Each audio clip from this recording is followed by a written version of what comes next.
Guys, what's going on? Welcome to Cereal at Midnight. My name is Heath, and in this video, we are going to talk about something a little bit different. This is my childhood Dick Tracy action figure collection. I've gotten requests from you guys to talk more about toys. We do focus a lot on movies and TV shows and things like that, but we love to talk about other things. We'd like to it's pop culture and analog, so that includes music and comic books and toys.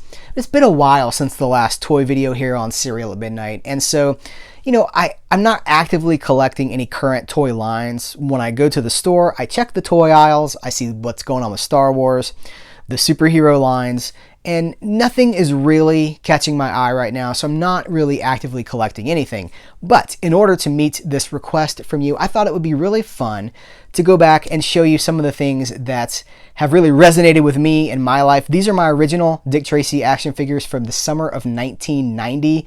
They've been with me for almost 30 years now, which is it's crazy. Time sneaks up on you. But of course, Dick Tracy is a movie from 1990 that was directed and starred Warren Beatty as the title character. And I think that Dick Tracy was kind of expected to replicate the success of 1989's Batman, the Tim Burton Batman with Michael Keaton and Jack Nicholson. By the way, we have a Cereal at Midnight commentary for 1989's Batman. It started as a Patreon exclusive. We do audio commentaries for movies or some TV shows just about every single month on Patreon for Cereal at Midnight. And it had been a few months and we decided for Batman Day to just give it away. So it is here on the channel for free. You can listen to the audio commentary from myself and Joshua Jabkuga talking about 1989's Batman. So 1 year later, Dick Tracy comes along, and I really think that it was expected and maybe even trying to capitalize on the larger-than-life comic book world that Tim Burton had kind of blazed trails with. We'd had comic book movies before Batman, but it kind of blew the whole thing wide open, and I would say Batman 89 birthed what we consider the modern comic book movie. Dick Tracy did not meet those expectations. We all have different opinions about it. I still have a lot of affection for the movie. The movie does have problems. It's got some real tonal issues that we can discuss at a later time, maybe in a Cereal at Midnight audio commentary. But what is important for this video is that in 1990, Heath was absolutely gaga over Dick Tracy. I saw the movie. My grandmother took me to see the movie. She was like, would your parents mind you going to see this? I was like, mm-mm. And I don't think they would have, but I didn't even think, it was just like, no, not at all. They wanted me to see it. So we saw Dick Tracy. I loved it. It's interesting that I look back now. I am now like a noir film. I love a lot of classic films, crime films, the old Universal and Warner Brothers sort of thing. Like, you think about the old Warner Brothers gangster movies. Like, I think I have a lot of love for that. And I bet, now that I'm thinking about it, I bet a lot of that comes from Dick Tracy, the detective, the fedoras, the old cars, the Tommy guns. It had a lot of impact on me. Things like this, Batman, Robin Hood, Prince of Thieves, very formative for me. So the summer of my birthday was the end of the summer in 1990, every year, but in 1990, my birthday was at the end of the summer. The movie came out in June. So it was like the summer of Dick Tracy for me, and I spent the entire summer writing Dick Tracy fan fiction. I still have these old fan fiction pages somewhere. I'm not exactly sure where. They're somewhere here, but it's just childhood stories that I wrote about the characters, about Flat Top and the misadventures of Flat Top, and I'd kill him off in the fiction, and then I'd just write another story with him. It didn't matter. But I loved Dick Tracy. And so my birthday of that year, of 1990, my parents bought me everything here. There are 14 figures in the line. 13 were readily available. The last one was the blank, which if you've seen Dick Tracy, the movie, you know that the blank is kind of like the spoiler for the movie. It's the big bad of the movie. Kind of, sort of. It's this kind of twist, and they were afraid. The manufacturers, these come from Playmates, who were that's the same company that was behind Teenage Mutant Ninja Turtles. And I guess there was fear that kids would get the toy and they would take because the blank had a removable face, because it was just a blank. You could remove the face and see who was underneath. And I guess they thought that would spoil things, which it would have, because we all would have told everybody. But of course, we all talked about the movie anyway. And so they did not sell those toys. In fact, we learned years later, I never knew this at the time, I just knew that it was the one I didn't have. You do not see Al Pacino's character, Big Boy Caprice. I have him, or I always did have him. He's not with the rest of the figures. I could not find him. It's kind of upsetting. So Big Boy Caprice is not represented in this collection, but he's here somewhere. But the blank was the one that no one could find. And we'd always touch base with our friends. Did you find the blank? And no one ever had. Because we found out years later that the company sent them all to Canada as like a Sears Canadian exclusive just to dump them. Because I guess they had to release them. They'd been manufactured. They weren't going to release them in America. So rather than just sit in boxes in a warehouse, they sent them to Canada. So they're out there. All the figures that were made are out there, but they're going for serious money because I don't know if they were underproduced or short packed or anything like that, but I was looking and just researching this video. I saw one sold for like almost $300 in the package. So I've given up hope of ever owning the blank. It would have completed the collection, but of course now I don't know where Big Boy Caprice is. So would it have completed the collection? But I love these. These kept me company. I had so many adventures with these figures. I never bought the cars. Like, they had really cool Dick Tracy vehicles. I guess that was just, as a kid in 1990, this was more than enough. We didn't really, like, if you had vehicles, you were lucky. We were lucky to get a few figures. So for my parents to buy me every figure that was on the shelves, the complete set of 13 out of 14, but 13 of them were on the shelves, that was really special. And I remember the packaging had, it's interesting because I still have like the file cards that you could cut out of the, you could cut them out of the back of the package. But the packaging itself it's gone now because it's been almost 30 years, but it had this really wonderful smell. Also, the Dick Tracy the Dick Tracy trading cards. There was a trading card line because cards, of course, were very in vogue even in 1990, and those cards had the best smell. It was this glossy smell. It's probably just something in the printing process, the gloss, the high gloss patina over the front. I don't know, but I still smell it. I can still smell that smell, even though it's not here, it's long gone. But I had so many adventures with these figures, so I just wanted to kind of celebrate them, talk about them. These are mine. These are my actual childhood figures, so it's kind of special to me.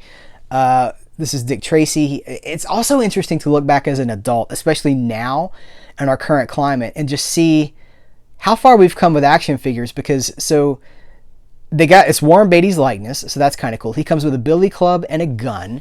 So many of these characters come with guns, and of course now, like, oh no, oh no, they're like realistic guns too. Oh, they're falling like crazy. I'm gonna have to set them down. So Flat Top comes with a Tommy gun and rope for dastardly deeds, and he's got some brass knucks in his back pocket. Or they're not brass, I guess they're just knucks. He's got some brass knuckles, steel knuckles, I don't know, they're in his back pocket. He's ready to do some damage.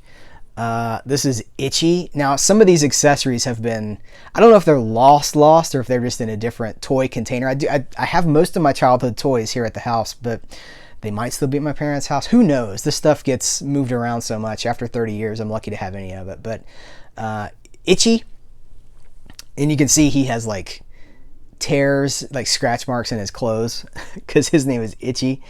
That's one of the things about Chester Gould's Dick Tracy. Chester Gould's Dick Tracy comics, the original comic strip.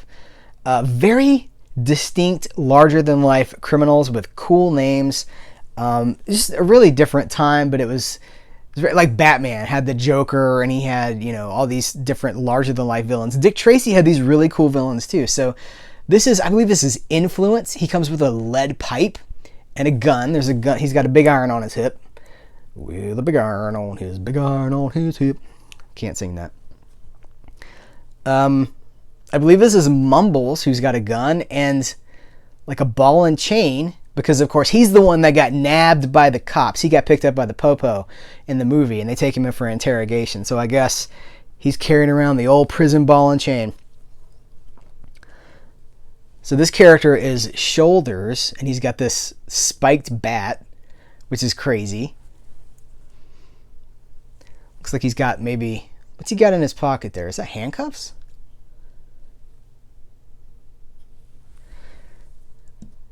Then we have Lips Manless, which was Paul Sorvino's character. By the way, that's another thing I would like to mention about Dick Tracy. Though this is not specifically about the movie, this video is not about the movie, some of the top tier talent. We're talking about Paul Sorvino, Al Pacino, Dustin Hoffman. There's some Oscar winners in that cast. Just having fun. So this is Lips Manless. He's got a gun as well. In the movie, he's always crunching walnuts. They should have given him like a walnut accessory, but I believe he came with the accessories of cement shoes.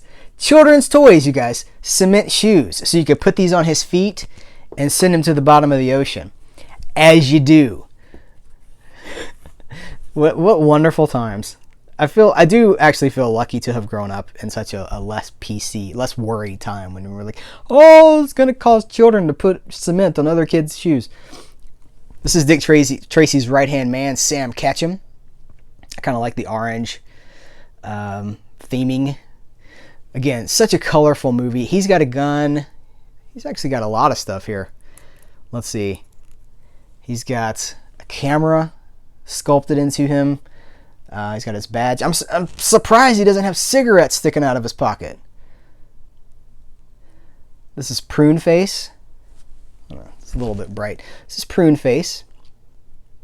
He's got his Tommy gun and a knife, a wicked looking knife. Now he came with a, because he was like the explosions guy. He came with like a dynamite plunger, you know, like 3, 2, 1. I don't know where that is. That's gone. Maybe around here somewhere, but I couldn't find it. This is the Brow. Known, of course, named for his brow, his prominent brow. He's got a gun on his hip, if you guys can see that. And he's got another wicked knife. I don't know for sure if these are the original accessories. Of course, in playtime of children, these probably got mixed around a little bit, but check out the shoes too, these wingtips. Pretty sweet, right? I'd wear those right now. So this character is called the Rodent, and he's got a lead pipe and a Tommy gun, and of course he's very rat-like in appearance, so he's the Rodent. By the way, to also just say, if you guys haven't read any of the original Dick Tracy comics, I recommend them. They're very old school, but if you like old Batman, like Golden Age comics, of course these came in the newspaper, they're newspaper strips, but they're super, like people get shot in the head and all kinds of stuff in 30s comic books that anybody could have picked up and read, but they are fun, and they get kind of goofier as they progress. Like in the early days, it's very Capone influenced, but it does have this, like as it goes, it just like the villains get more and more colorful, and it went for decades. Okay, last but certainly not least is Steve the Tramp. And Steve the Tramp comes with a trash can lid and a 2x4, or you know, like an old plank with, I don't know if you can see this, it's got nails sticking out of it. So he's got patches on his clothes because he's, of course, a tramp. If you've seen the movie, he lives in this, it is literally a shack, and there's a fight in the shack, and the shack's like, so much style in that movie. So, I don't know, that's it. Like, this is, I wish that I had Al Pacino's Big Boy Caprice to show you guys. I don't know where he is, and I'm a little bit worried that I can't find him. But I guess, worst case scenario, I could just pick up another one on eBay, but it wouldn't be mine. It wouldn't be the one that I had when I was a kid, so I got to try to find it. But these are my childhood Dick Tracy action figures. I still love them. I need to find a way to display them. We need to get some glass display cases for the Serial at Midnight Studios so that we can kind of have these out. I would love to continue to collect this line. I would love to get the cars. There was a cop car. I know there was like a bad guy's car, like Al Pacino's car.